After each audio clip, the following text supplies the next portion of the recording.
The content of this channel is for educational and informational purposes only. Please contact a professional for your financial advice. The days of filling up your shopping bag with Little Debbie's, Pop Tarts, Pringles, and Kool Aid are coming to an end. The changes enacted by this current administration, and not only that, this local and state governments for 10 states to EBT changes are going to affect your grocery bill in more ways than one. We're going to explore what that actually means and what does it mean to an investor for the companies that own these brands of these popular snack foods that are no longer going to be allowed to be purchased with an EBT card.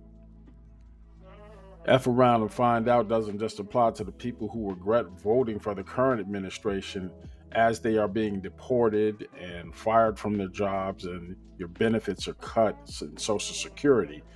It also applies to every American who eats in this country and relies on subsidized programs like SNAP to pay for some of the food that you can't afford.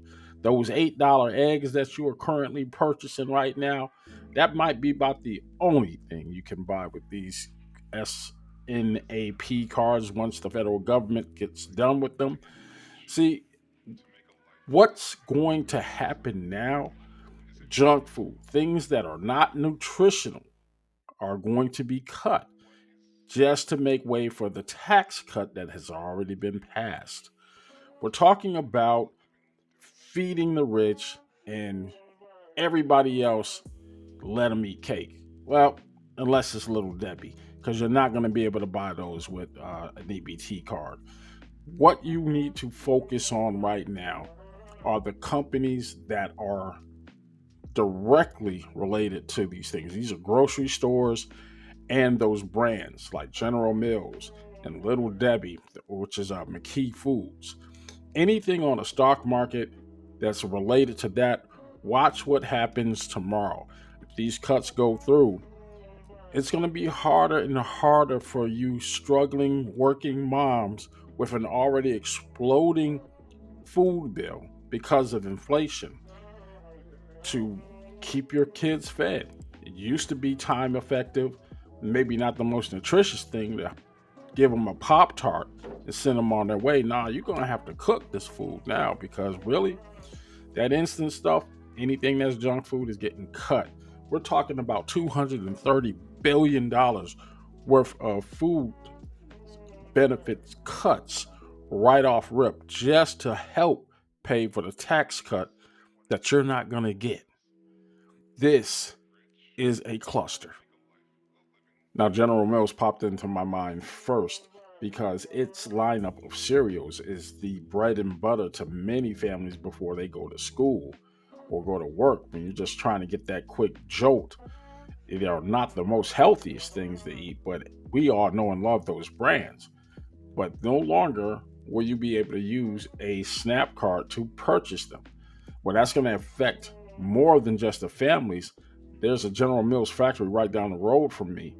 And if they're experiencing declines in sales, what do you think that does to the workforce for a company that's trying to stay afloat through all this? On top of the incredibly rising food bill that's only going to be made worse by the tariffs that's already in place. So there's a lot of pain to go around. We're all about to F around and find out. This is not a good look.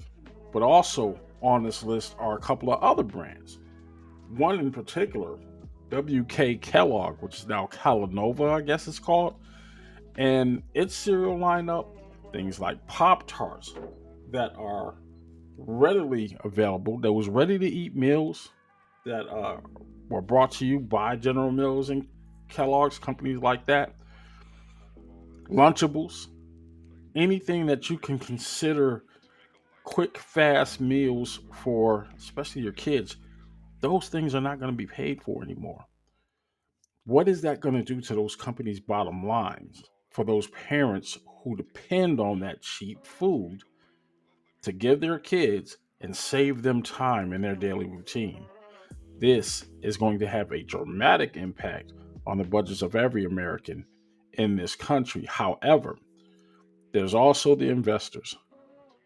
You are now exposed to what is going to happen to those companies' bottom lines if they're no longer receiving any part of that 230 billion that's about to be cut from their budgets over 10 years. That's right. $230 billion to be cut from that SNAP program over 10 years. This is not good news. Now, the projected amount of increase on a family of four, typical family of four, just on your groceries, is going to be about 3.7% this year, based on a $500 per month food bill from your grocery store. It works out to be just under $20, like $18 and some change. Can you afford it? Well, some people will say, well, it's not that big of a deal. Well, yeah, it is, kind of. Because when you're talking about that being the starter place before the tariffs kicked in on all the other things you're going to be buying, coupled with the fact that you may or may not be one of those ones who have lost their jobs, wages are flat, costs is going up. That $40 or $20, excuse me, is going to add up. And anytime you're seeing those kind of increases without your wages increases, you're directly impacting your generational wealth. You are spending more for the same amount of money, which is bad business. Let me know what you think in the comment section below. I will talk to you later. We're going to keep an eye on this.